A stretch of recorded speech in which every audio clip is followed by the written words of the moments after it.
I bet if you're not feeling overwhelmed, you know somebody who is. And everything you're about to hear is going to be so eye-opening. And the first person I want you to hear from is the extraordinary Dr. K.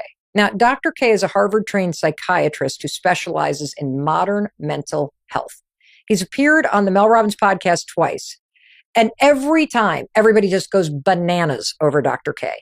You may also know him as the Healthy Gamer online. He has millions of people that follow him on his YouTube channel.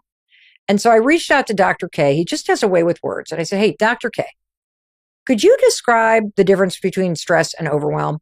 And I want you to check out what Dr. K said.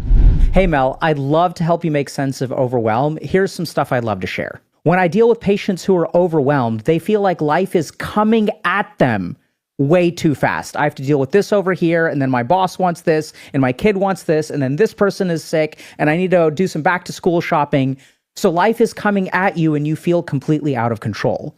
You don't feel overwhelmed from dealing with too much. You get overwhelmed when many of the things that you're dealing with are out of your control. Being overwhelmed isn't about being too weak or not strong enough. It's about carrying too many challenges that you didn't choose and too few that you did. Okay. Dr. K, I want to highlight something that he said. You don't feel overwhelmed from dealing with too much. You get overwhelmed when many of the things that you're dealing with are out of your control.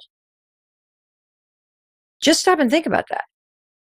Like in moments where you're stressed, you got the pressure on, you're cruising through things. In moments of overwhelm, it does feel like life is coming at you. And the reason why we say it feels like life is coming at you and then all of a sudden you tap out is because the things that are coming at you probably feel like they're out of control. Whether that's the nonstop deadlines at work or the goalpost always moving in terms of what you are supposed to do in order to succeed, whether it's caring for somebody who's got a chronic illness. And so that's largely out of your control, whether it's the headlines, like all these things that are coming at you. I think that's such an important thing to understand that a lot of the things that overwhelm you are things that you didn't choose, or there's too few things that you did choose, meaning you're not in control of some of the things that are important to you because everything else has started to become a priority. And the reason why you feel out of control is because whatever that load is that's coming at you exceeds your capacity. You've hit the threshold. That's why the system shuts down. You just don't have room. It's not working anymore. In other words, overwhelm's like a total collapse. That's why the ways that you get out of a stressful moment are very different from how you recover from overwhelm, right? Stress requires a bit of problem solving based on the situation and the amount of pressure that you're feeling. And when you problem solve the right way, you always start to feel the pressure go down, right? And the stress alleviate.